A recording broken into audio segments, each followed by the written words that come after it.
This tutorial will demonstrate how to use the research tool in Google Docs so that you can lead your students in some very simple forms of research.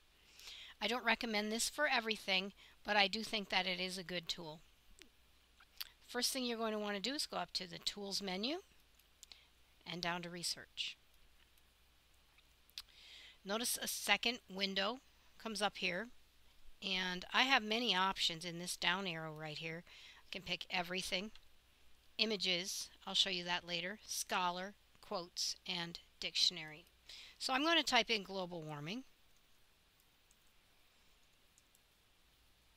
And notice I get, my first one is Wikipedia, but I'm going to scroll down and see if I have other options. New York Times, Environment, National Geographic, and I'm going to try this globalwarming.org. Now I can click on the link and it will open it in another window. So then I can scroll down and see what this article is all about. At this point, if I wanted to use something in here, I could copy pieces of it and paste them into my article. Maybe I'll do that.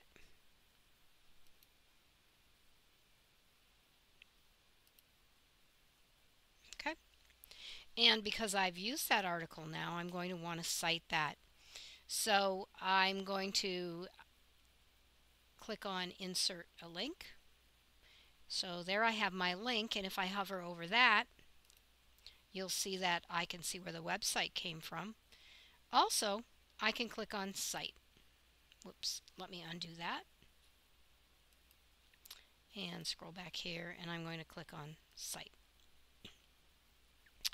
So now we have a little bit of how we can get students to easily use this information in a little bit more educational sort of manner.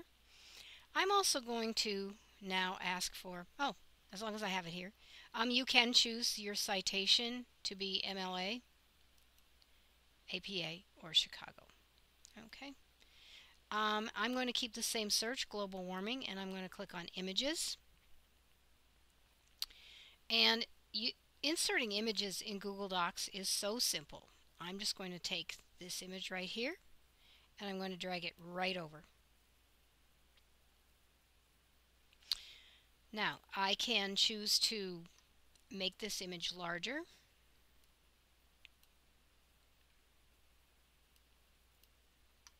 Also, if you notice, this says inline with text. I can click on fixed position and then I would be able to bump this over to where I wanted it. The other thing that I like about this is that at the bottom of your document, it will leave you with the citation. Notice here I've got my global warming citation, and now I also have my citation for where this image actually came from. And that seems to be a really good thing because students think all images come from Google Docs, and this did not originate from Google Docs.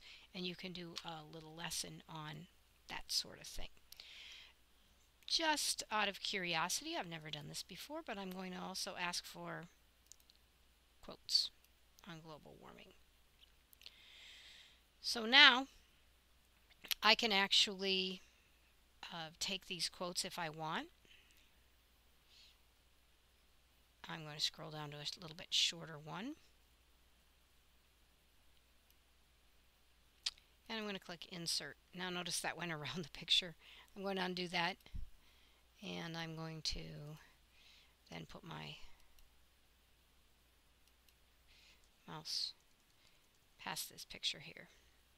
And now Insert. I'll do that one.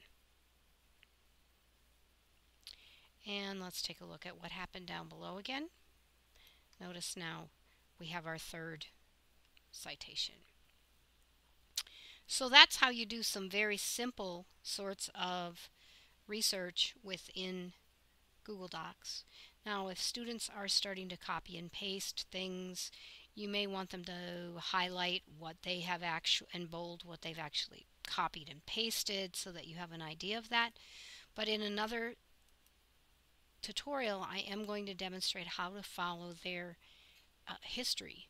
So I will show you then how you can kind of see what process they took in creating their papers. So that's how you put or do some very simple research using Google Docs.